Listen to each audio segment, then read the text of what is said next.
Okay, so we got a chance to actually get to know the girls a little bit better tonight. Um, let's talk about this a little bit. And I'm like, come on through, Cookie. I want up on my soapbox. That's basically it. Let's talk about drag and all its forms.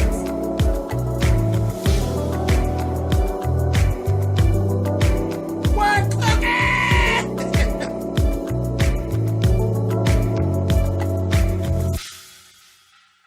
Hey guys, thanks so much for clicking on the video. This is my review for Married to Medicine LA. This is season 1 and this is episode 3. And like I said, we got the chance to meet the girls and really get to know them a little bit better. It's very interesting. And they had a piece in here that was altogether, you'd have to say hashtag women's empowerment. Like literally, they had a whole women's empowerment moment in this episode that I thought was great. I really did. I thought it was great. We'll get to it though. First things first, we see Larry and Asha, and Asha is talking to Larry a little bit about the party and everything, and mm, she does actually come across a little insecure about what actually happened. And she was saying basically that the comment about her being insecure really kind of hurt her feelings. It's because you are a little bit. But it is what it is. I mean, that is a human emotion. So it's just something you got to work on, baby. That's all. It kind of is what it is. But as we go forward, we kind of are starting to pick up on why that may be. So I got my side eye on that. But anyway. Dr. Britten actually was speaking with her husband. Him and the kids were getting ready to go back to Florida. You know, school's going to start up. They actually showed uh, photos of their house in Florida. Baby, their house in Florida is sickening. Do you hear me? Sickening. So I could definitely see where the angst about moving to LA. And oh god, that house was beautiful. That house alone was enough to make you stay. It was just beautiful. I said, oh my gosh. But they decided we're gonna take a little more time. He said, I'm gonna give you a little more time to, continue looking to find something comparable. And he doesn't want to live in the city. He wants to live on the outskirts. So I said, okay. And I said, all right. And we kind of got to see he is not, because we were kind of starting to think kind of that Dr. Britton was the breadwinner. No, it seems as though he makes pretty long money as well. And she made a comment that he could work from anywhere. So yeah, he got a real job, baby. So don't get it messed up. He got a real job. I said, come on, Mac. So I just love them as a couple. I mean, their situation is different. It's different, but I just find them so interesting, and I just like them. I do. I like them. I like the way they vibe. I think they're cool. Moving on. Shanice and her husband Robert.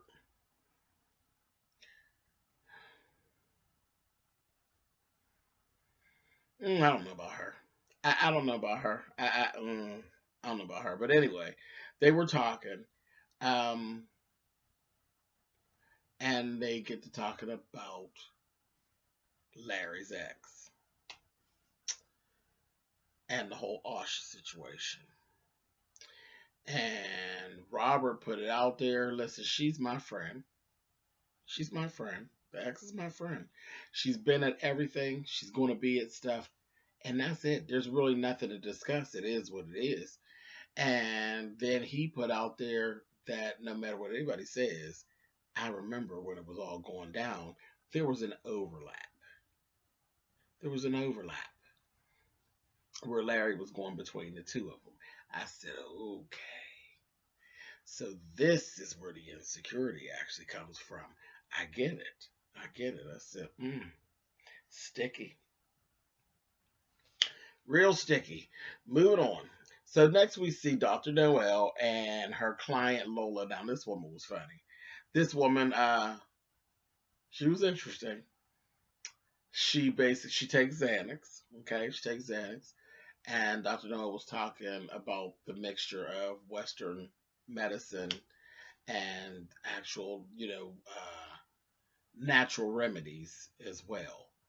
And she actually teaches yoga and she introduces yoga to some of her clients. And she will actually do a yoga session with you. Trying to wean you from everything is always a pill. Everything don't have to be a pill. Some things can be taken care of without throwing a pill down your throat. And I'm here for that. I'm here for that. I am definitely here for that. And I was laughing. The woman's name is Lola. She was funny. She's funny. She's a girl. Was Annie. But she was a good sport to it. She tried it and she was doing it. And she had a dog. The dog's name was Madonna. Lola and Madonna. I said, girl, one Xanax too many, honey. And listen, when they were doing yoga, I looked over there, baby. The dog, Madonna's ass was stretched out. I said, she looked like she'd been taking the Xannies herself. The dog was stretched out. Just stretched out, feet over her head. I said, what kind of dog? I laughed at them real good, both of them.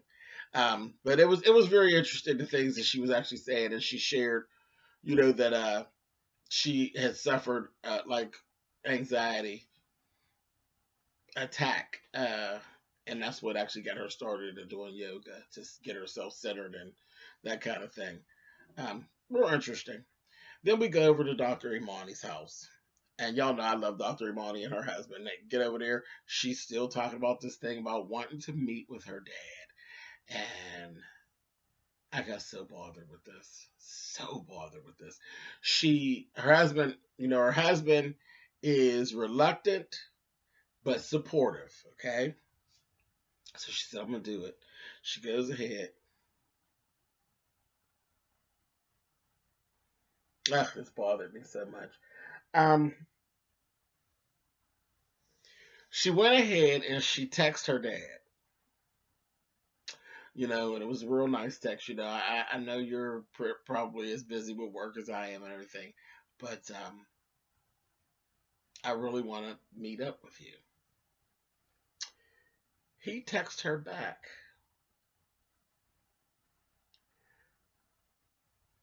That he would have to think about it.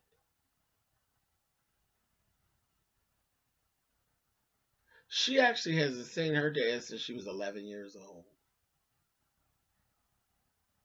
And something about that just like went through me like a hot knife through a stick of butter.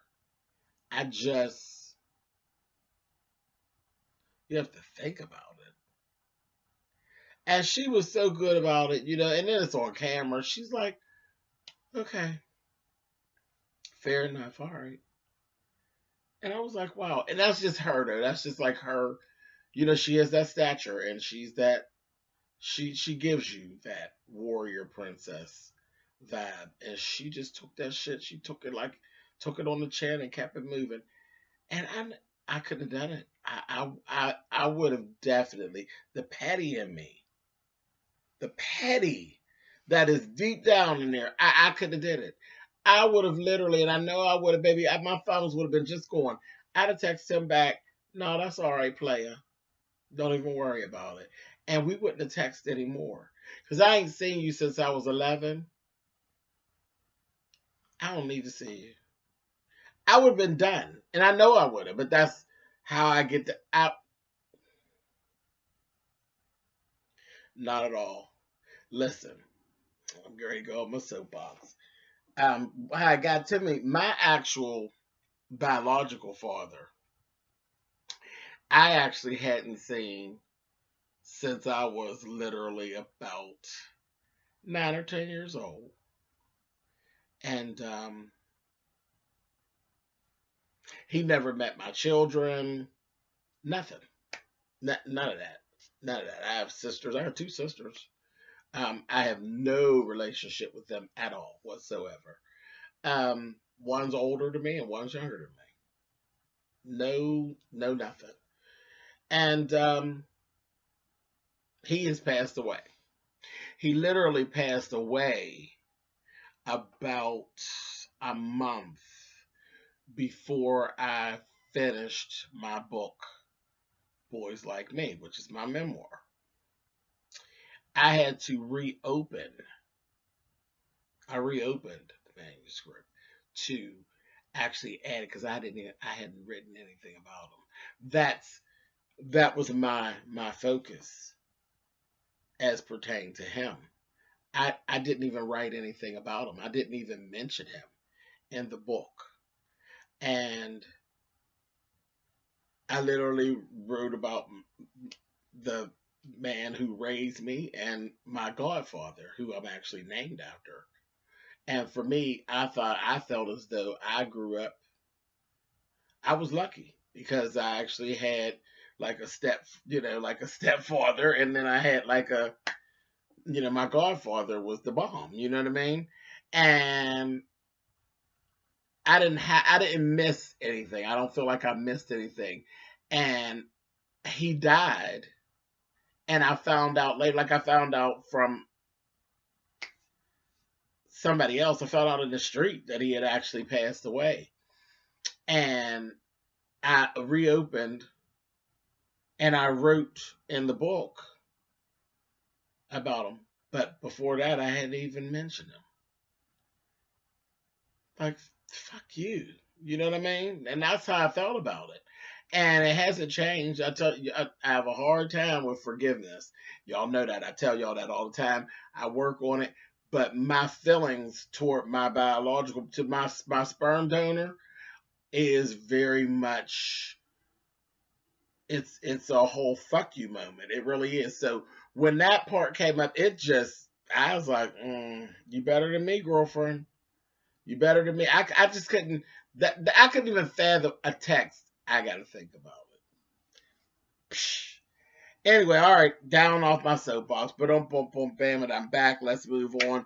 Dr. Imani, girl, I wish you the best. You're good, honey. You're good. Um, Next we actually see this Jasmine, and she's having this Barbie brunch. It was her friends and her family and the girls. The cast girls were actually invited, and the whole theme was for you to dress up like a Barbie. And naturally, her good girlfriend Shanice got there first, and I was like, "Hurry up and get through the scene," because the two of them together gives me a headache. Um, and everybody's actually getting there to the party. Everybody's looking cute. You know that Dr. Britten kills it. Every time there is some function, that Dr. Britten, I love her style. I love her aesthetic. She gets down, honey. Even her little Barbie look. I said, Miss Thing, stop playing with these people. Stop playing. It was so cute and so baby dollish. I said, I liked it. Anyway, as a matter of fact, her and her and Jasmine, I thought were the most that looked the most like dolls. But anyway, Britten and Asha actually had a little sit down and they spoke. And Britten was talking about her because she is very stern. And she had a moment where she kind of let that guard down. Her and Asha were talking about the family and the family leaving and her missing the family. And she actually cried, which was really off, because she don't do that. And she showed pictures. She would show pictures of her mom, and truly, you could see the things she was saying about her mother and how her mother's very stoic. You could actually see it in the picture. I was like, wow, she is kind of stoic. It was interesting. It was very, very interesting. I said, okay. Um, then we got Asha and Noel when they first showed up to the party. Them two shady heifers, honey. They was just coming through and they was like, all right for this house, honey. And the house was gorgeous. The house is gorgeous. It's gorgeous.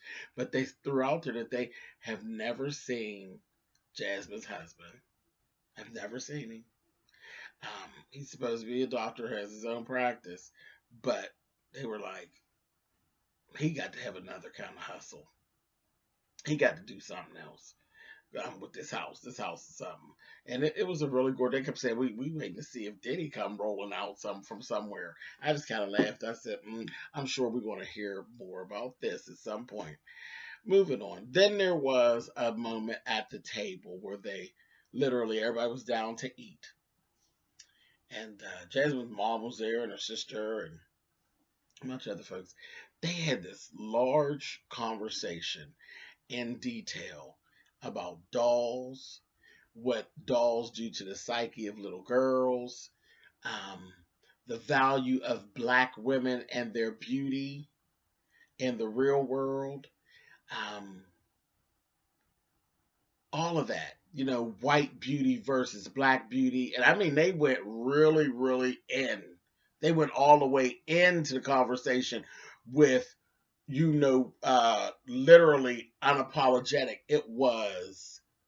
Mm, it was good. Like I said, I felt it was a woman's empowerment moment.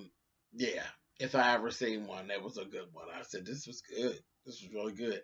And I had to say, from seeing that conversation, it made me think differently about Jasmine.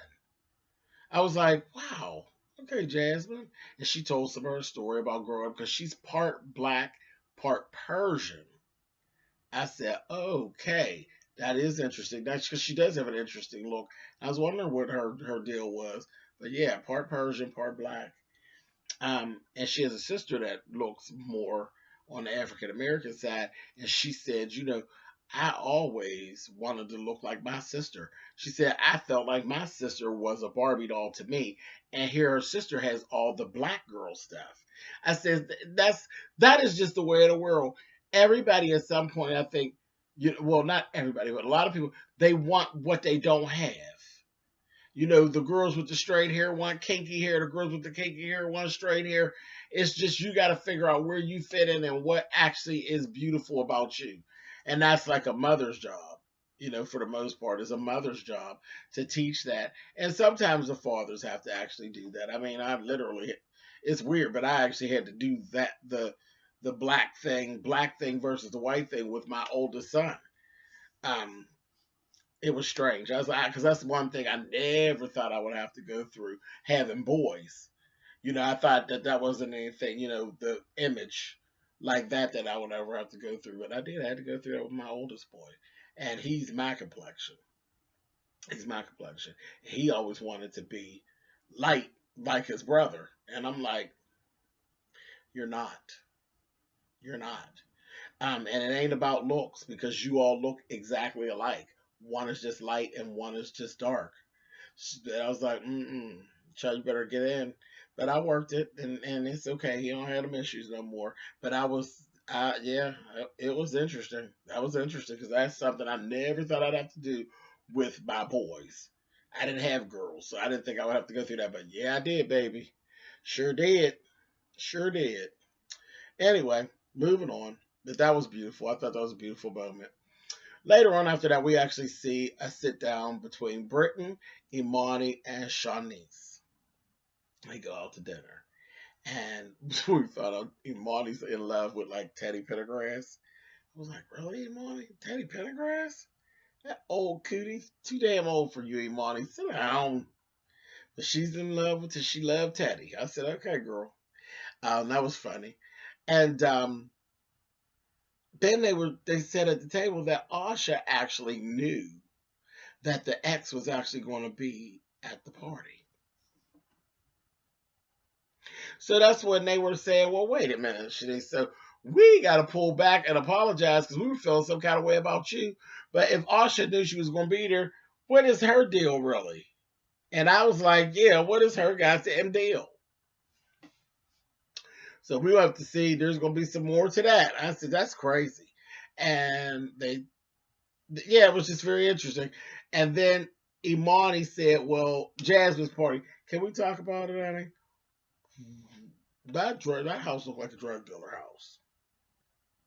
I said, Imani.